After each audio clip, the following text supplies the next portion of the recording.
brings us to the next section, which is how does a typical FP&A month look like? What do we do on a daily basis? Is it budgeting, forecasting, for the whole year? That's not the case, right? So there are a host of activities that we do, and this section will give you a quick glimpse of how does a typical FP&A month look like. So before we get into the calendar, so three things I wanted to highlight. First is consider this as a monthly calendar or a calendar month where first week is from the 1st of the month to maybe 7th of the month. Second week is maybe from the 7th of the month to the 14th of the month, meaning consider this as a calendar month. That is number one. Number two, second point is this is excluding the budgeting cycle. So this is apart from the budget process. So budget process happens once in a year, which is typically 2 or 3 months in a year, which happens at the end of the year. This calendar does not include the budgeting process. So it excludes that. So that is number two. And number three, third point is that this is a best practice average calendar. So we have collected inputs from about 20 different companies, and based on the best practice, we have come up with this calendar. So meaning that this is not a standard or a rule.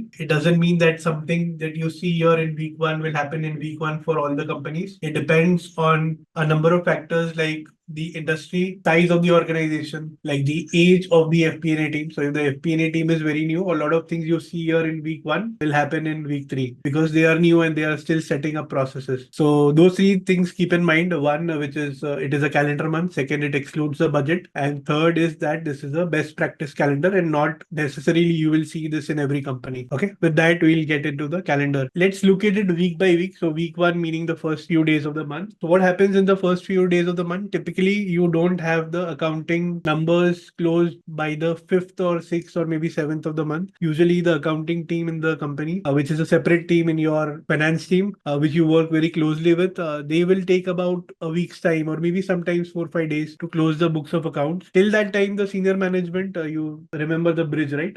On the previous slide. So till that time, senior management will not be waiting for the accounting books to close. They will want to know the results of the previous month. Let's take the example of April, right? So let's say we are in the first week of April. They will want to know what happened in March even before the books are closed. So that's where the flash reports comes in handy. What flash reports does, we'll go into the details of the flash report in the session 5, which is management reporting. But for now, let's understand what flash report is at a high level. So what flash report does is that it gives a quick overview of what the month numbers are like. As a rough example, it might, the accounting folks have the data till the 25th of the March. It will take the data till the 25th of the March and then do some estimate for the remaining 5 or 6 days. So that's how they'll come up with the flash number or an estimate number. This number need not be accurate. This number will be a best estimate. So it might be 95% what actual number will be. It will be a close estimate of the actual numbers. How we do this and what are the templates we use, we'll look at it in detail when we come to session 5. So once the books are closed, that typically usually happens after the first few days, and that's when the accounting team closes the books.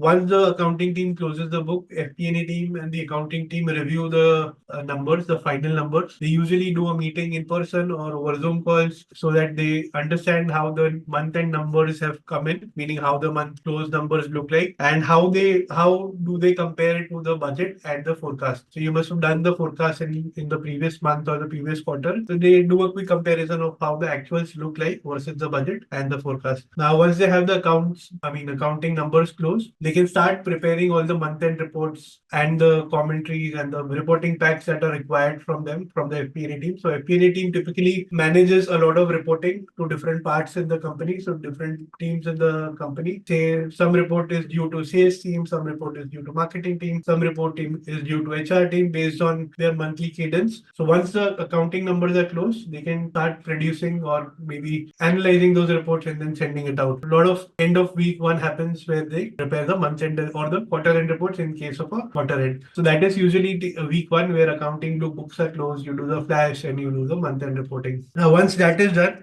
second week is focused on forecast. What companies typically who do a forecast on a monthly basis, they usually start the forecasting process in week 2 and they try to complete it by the end of week 2. So all the forecast work happens usually in week 2. What do they do in the forecast process? So they pick up the last updated forecast. So they must have done some forecast in the last month, right? Say for example, we are in right now April, right? They must have done a similar forecast in the month of March, mid-month of March and week 2 of March. So they will pick up that forecast. They will actualize March numbers. So in that forecast, March must have been an estimate, right? January, February must have been actuals. March must have been estimate. So now you have the March actual numbers. So they will actualize the March forecast. And we look at this when we do the forecasting in session 3. So we'll cover forecasting in depth in session 3 with examples. So you'll see all of this in action. But for now, let's understand you are actualizing the previous month and then revisiting the forecast for the remaining months. So you are right now in April. So from April to December, you will revisit the forecast, meaning you will see the assumptions that were built, the forecast which was based on the assumptions. So those assumptions you will review. And if there are any changes to those assumptions, you will make those changes and you will update the forecast. Once you update the forecast, you will review it with your business teams. So depending on which area you are forecasting, if you are updating the sales forecast, you will review it with the sales team. If you are updating the marketing expense forecast, you will update it. You will review it with the marketing head. Depending on which area you are updating, you will review it with the business side of that particular part of the forecast. Okay, that is the second step. Now the third step, once you do that, they will give you some feedback and they will give you some enhancements, improvements. You will